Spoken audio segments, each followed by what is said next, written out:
Okay, why have we not officially turned in our letters and completely disassociated from the organization? That would seem like one of the first things that you might do when you realize that you're in a cult. You might want to just write that letter and be officially removed from the roster. However, when you have family that's still in and kind of in this weird in between, like, will they talk to us, will they not talk to us, that's kind of what happened for us. So my partner's family, like, they were talking to us a little bit. They were still trying to like pull us back in, invited us to like do the ministry with them, to go to meetings with them.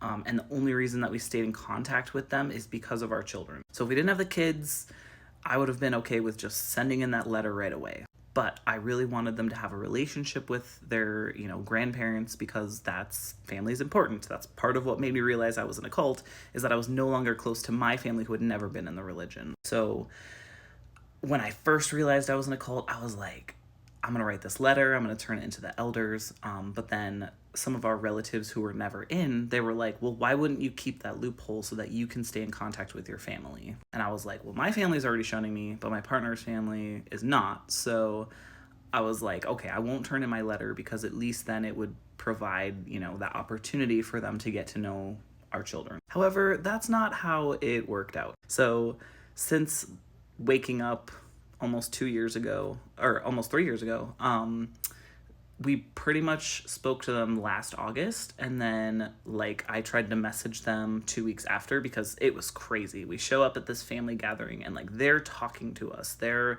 inviting us to stay in their cabin instead of in our tent, and like they're really getting along with the kids, and like I felt this connection of like, oh, things can be normal. And my partner's like, don't fall for it. And I fell hard for it. I was like, everything's gonna go back to normal. And then as soon as we left, I think I reached out to them like a week later. They responded, and then nothing. I have not heard from them since the middle of August, maybe beginning of September. I'm trying to remember exactly when, but we have not heard from them. So they know nothing. They don't know that we've moved to a different state. They don't know like that we have new jobs. They know nothing about us.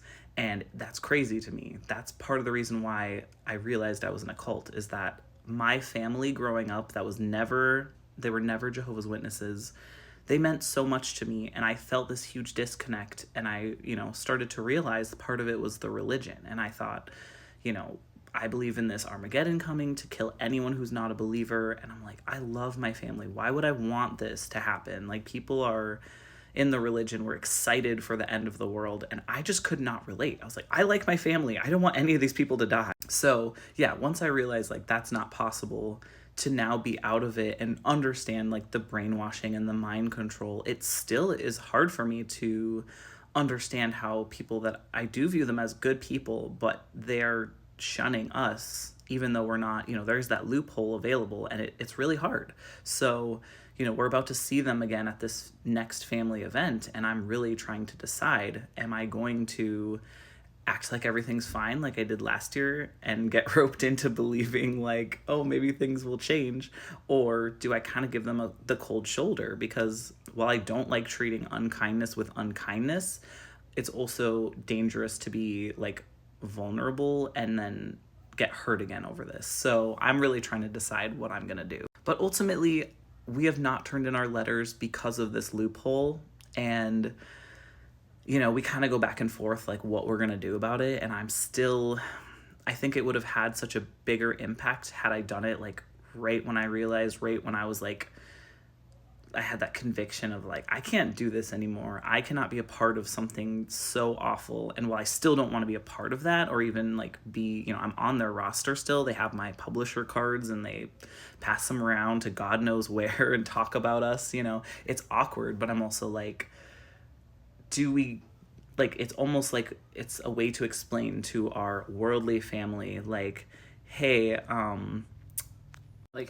we could talk to them, but they are choosing not to reach out to us. Now, after 2.5 years, they've seen this, and I'm not sure if they've like talked to them about it. I assume not, because we haven't heard from them. But yeah, we're kind of just caught in this weird middle. So for a while, I would say for the first year, I went back and forth on whether or not I should turn in my letter and just completely be removed from this religion. And I guess just for the fact that it's kind of like, it shows to our family that was never in, like, hey, we are trying to have this communication open. It's a possibility, but on their end, they're not reaching out or reciprocating when we do reach out. So it's on our minds. We definitely go back and forth about it. I guess we would just say undecided because, it leaves the door open. But, the question is, do we ever want to close that door someday?